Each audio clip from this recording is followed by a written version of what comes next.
Kwa hiyo kwa kawaida kimpira hawezi kuwa goli, lile ni offside na pia ameshika mpira. Kwa upande wetu sisi kama wananchi, nakwambia ukweli, ukiangalia katika mashindano ya ligi kuu ambayo tumebaki nayo, hakuna timu ambayo inaweza kuifunga Yanga. Na ndio maana umeona leo tumeprocess sana, tumepata nafasi lakini haikuwa bahati. Mpira umetokea matokeo ya draw, kila mtu katoka na pointi moja, lakini haikuwa dhamira yetu sisi kama Yanga. Tunaamini mechi ijayo tutashinda kwa kishindo sana na tutawaua. Yaani wananchi wanajua ile kama ilikuwa ni kifo. Leo wanaingia kichwa chini, hawana amani, na wamekuja amani Guantanamo. Inafahamika. Tuachane na alama moja ambayo umeondoka nayo leo. Kiwango cha mchezaji mmoja mmoja ambaye amepata nafasi ya kwanza, umeridhishwa nacho? Kikweli nimeridhishwa nacho. Kila mtu jasho limevujika kweli kweli, nimeona pale Damaro amepiga kazi sana pale kati. Baka amepiga kazi sana.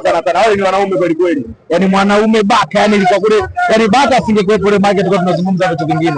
Lakini kwa ubora wa timu na kuungana kwa pamoja, kila mtu kapiga jasho kwa upande wake, tuna imani kwamba timu yetu ni timu nzuri sana na ndio timu bora kwa sasa hivi. Tukosekana kwa Pacome na Mzize, umeona gap? Yaani sisi akosekana yote, amekosekana juzi JKT, unajua walichokutana nacho. Wamekula goli ngapi? Wale wamekula goli 5. Huwa ina nuru vipi? Unajua mashabiki wa Simba wana stress. Yaani hawana hata nuru, wanakuja tu. Hata ukiangalia leo tumejaa sisi wananchi, tuna imani na timu yetu. Mashabiki wa Simba wamepoteza imani kabisa. Mimi nakwambia ukweli. Sisi mashabiki wa Yanga kama unavyotoka tumependeza, wenye mwezi tumepoa, watoto wadogo, unyama ni mwingi, unaona vitu viko vimekaa vya kutosha. Kutoka gepu la alama 5 mpaka alama 4, hii inaweza tafsiri gani kwenye mechi 19 ambazo zimebaki? Ukiwa unaongoza ligi unaongoza tu, hata kama unaongoza kwa magoli unaongoza tu.